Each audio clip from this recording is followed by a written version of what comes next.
como os clientes decidem comprar. Dentro do nosso processo de desenvolvimento de clientes, é importante a gente entender como os clientes tomam a decisão de compra. Para isso, a gente pode utilizar algumas ferramentas. Por exemplo, a gente pode construir um organograma, caso o nosso cliente esteja inserido numa organização, a gente pode construir um organograma onde a gente possa identificar se existem relações hierárquicas dentro daquela organização e como diferentes segmentos, diferentes tipos de clientes interagem entre si. A gente pode também criar um mapa de influência para identificar como um tipo de cliente ou como um segmento de cliente influencia o outro e vice-versa.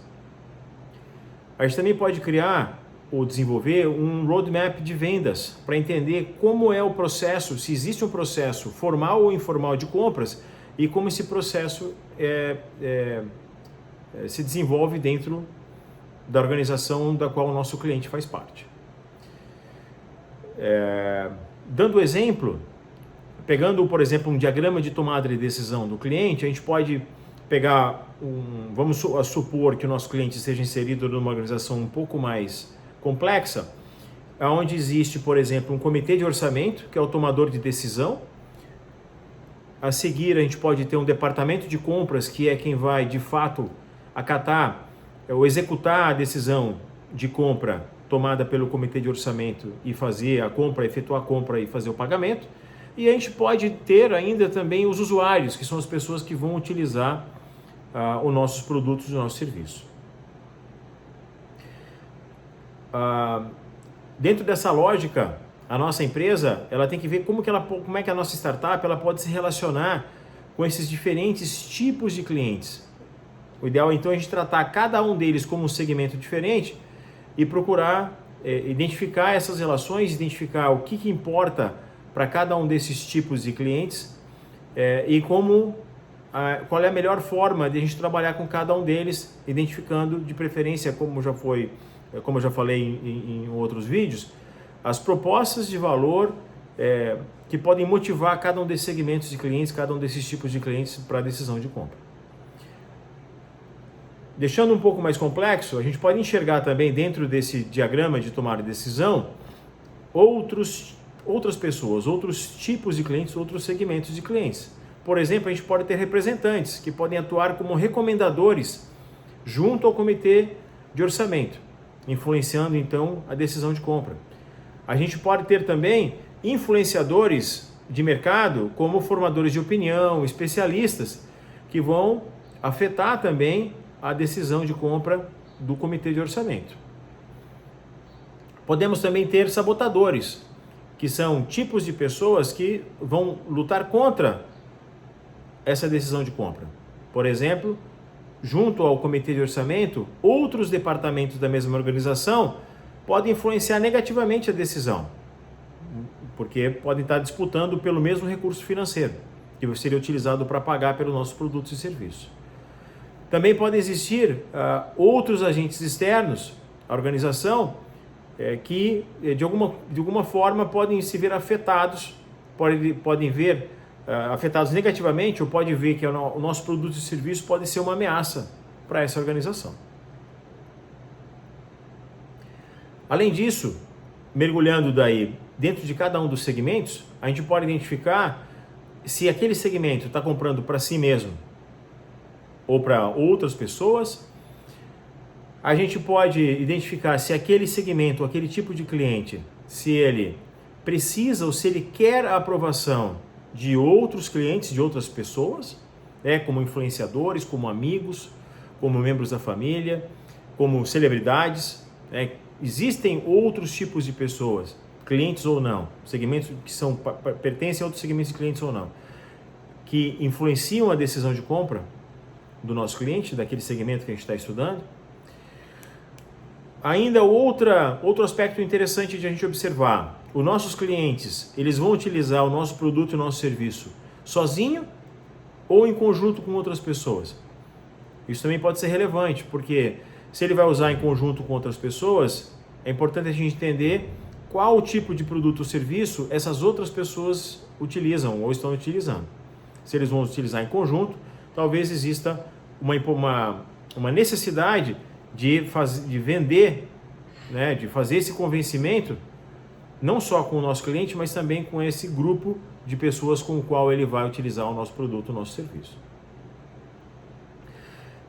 Indo um pouco mais além na questão do influenciador, gostaria de citar um exemplo de uma empresa de tecnologia que queria vender para órgãos do governo.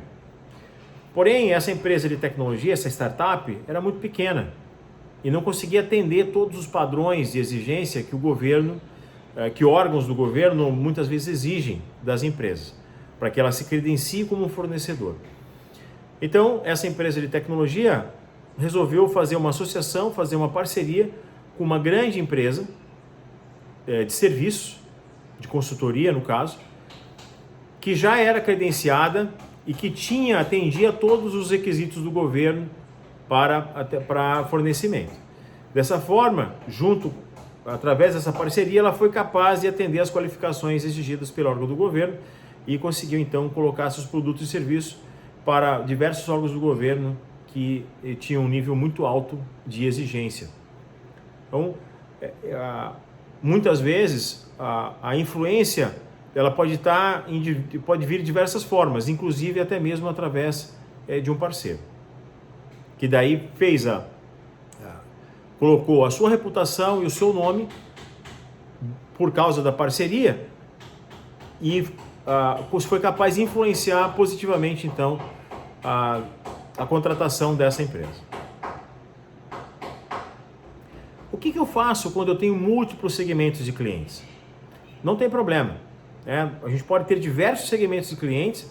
O que é importante é se eles de fato são segmentos de clientes válidos, e a gente já vai falar sobre validação, cada um deles precisa ter pelo menos uma proposta de valor. Então esse é um exercício bastante interessante, bastante importante, ver se para cada segmento de clientes que a gente identificou no nosso modelo de negócio, se a gente tem lá uma proposta de valor que faça sentido para cada um deles. Cada segmento de cliente pode gerar uma nova fonte de receita para o nosso negócio, mas não necessariamente. Em algumas situações, existe um segmento que paga e existe um outro segmento que não necessariamente paga. Um segmento pode não existir sem o outro.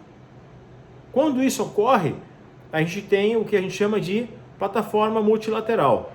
Eu preciso ter um segmento de clientes para motivar o outro segmento a gerar uma fonte de receita para o nosso negócio. São segmentos de clientes interdependentes. Para concluir, como é que eu faço para testar a hipótese do segmento de clientes?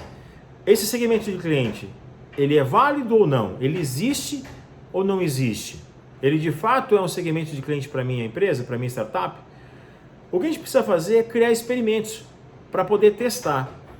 E nesses experimentos a gente vai buscar por sinais que indiquem se o nosso cliente ele aceita ou não aceita as nossas propostas de valor e as nossas ofertas, aquilo que a gente tem para ofertar.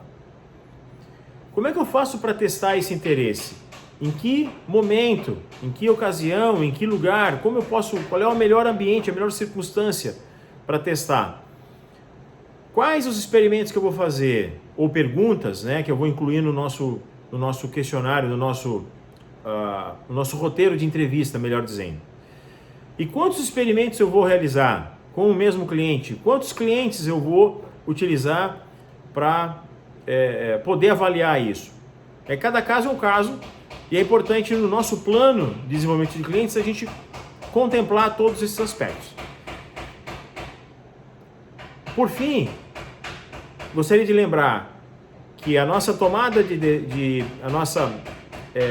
a gente precisa sempre buscar perceber se para o nosso cliente o nosso produto e o nosso serviço ele é um must buy, ou seja, o cliente tem uma forte necessidade de comprar para resolver um problema ou uma dor que ele tem, ou se é apenas um nice to have, é o legalzinho, é interessante, mas não é tão crítico que ele faça essa compra.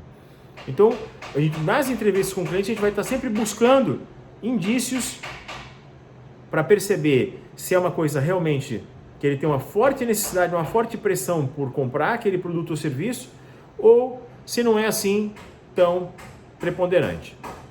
E sempre procure identificar o momento no qual o cliente se inclina para frente, no qual o cliente demonstra, através da sua expressão corporal, que ele passou, a partir daquele momento, ficar fortemente interessado em tudo que você está dizendo. Normalmente esse momento é o momento que você está fazendo a conexão com o seu cliente, você finalmente encontrou algo que ele realmente considera bastante importante. Procure explorar isso ao máximo. Boa sorte!